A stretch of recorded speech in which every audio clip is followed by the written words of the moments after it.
പറയാൻ പോകുന്നത് എസ്പ്രസ്സോ കാറിൽ നമ്മൾ ടൈം സെറ്റ് ചെയ്യുന്നത് എങ്ങനെയാണെന്നുള്ളതാണ്. പലർക്കും അറിയാൻ പാടില്ലാത്ത ആളുകൾക്ക് വേണ്ടി മാത്രമാണത്. അറിയാവുന്നവർ സ്ക്രോൾ ചെയ്ത് പോകാം. ഇതിപ്പോൾ നമുക്ക് സാധാരണഗതിയിൽ നമുക്ക് ഈ ഡിസ്പ്ലേ യൂണിറ്റിൽ നമുക്ക് ടൈം സെറ്റിംഗ് വരാറുണ്ട്. പക്ഷേ എസ്പ്രസ്സോയിൽ നമുക്ക് പഴയ ഒരു ഇയോണിൻ്റെയൊക്കെ മോഡലിൽ നമുക്ക് ഇവിടുത്തെ നോബിൽ തന്നെയാണ് നമ്മൾ ഇതിനകത്ത് അഡ്ജസ്റ്റ് ചെയ്യണത്. അപ്പോൾ അതിനായിട്ട് നമ്മൾ ഫസ്റ്റ് ഇപ്പോൾ പലരും പല വീഡിയോയിലും പലതരത്തിൽ പറയുന്നുണ്ട്. അതായത് 6 പ്രാവശ്യം പ്രസ് ചെയ്യണം അങ്ങനെയൊക്കെ പറയുന്നുണ്ട്. പക്ഷേ അതല്ല അതിൻ്റെ ശരിയായ മെത്തേഡ്. അത് നമ്മുടെ റിയൽ കിലോമീറ്റർ, അതായത് ടോട്ടൽ ഓടിയിരിക്കുന്ന കിലോമീറ്റർ എത്രയാണെന്ന് വെച്ച് കഴിഞ്ഞാൽ അവിടെ വരിക. ആ ടോട്ടൽ ഓടിയിരിക്കുന്ന കിലോമീറ്ററിൻ്റെ ആ ഒരു സ്ക്രീനിൽ വന്നതിന് ശേഷം നമ്മൾ പ്രസ് ചെയ്ത് പിടിക്കുക. ഈ നോബ് പ്രസ് ചെയ്ത് പിടിക്കുക. അതൊരു കുറച്ച് സെക്കൻഡ് വെച്ച് ഡോറ് വരും. അതിനുശേഷം വീണ്ടും പ്രസ് ചെയ്യുക.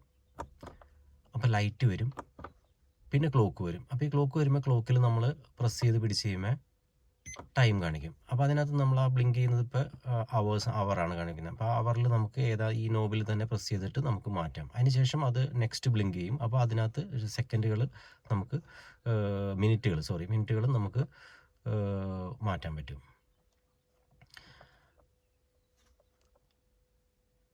അതിനുശേഷം നമുക്ക് വീണ്ടും ഇതിൽ പ്രസ് ചെയ്ത് എൻഡിലേക്ക് പോവാം. ഇവിടെ ഒരു എൻഡ് വരും. ആ എൻഡിൽ പ്രസ് ചെയ്ത് പിടിച്ച് കഴിയുമ്പോൾ അതിൻ്റെ പ്രോസസ്സ് കംപ്ലീറ്റ് ആയി. അപ്പോൾ നമ്മൾ സെറ്റ് ചെയ്ത ടൈം ആയിരിക്കും പിന്നീട് വരാൻ പോകുന്നത്.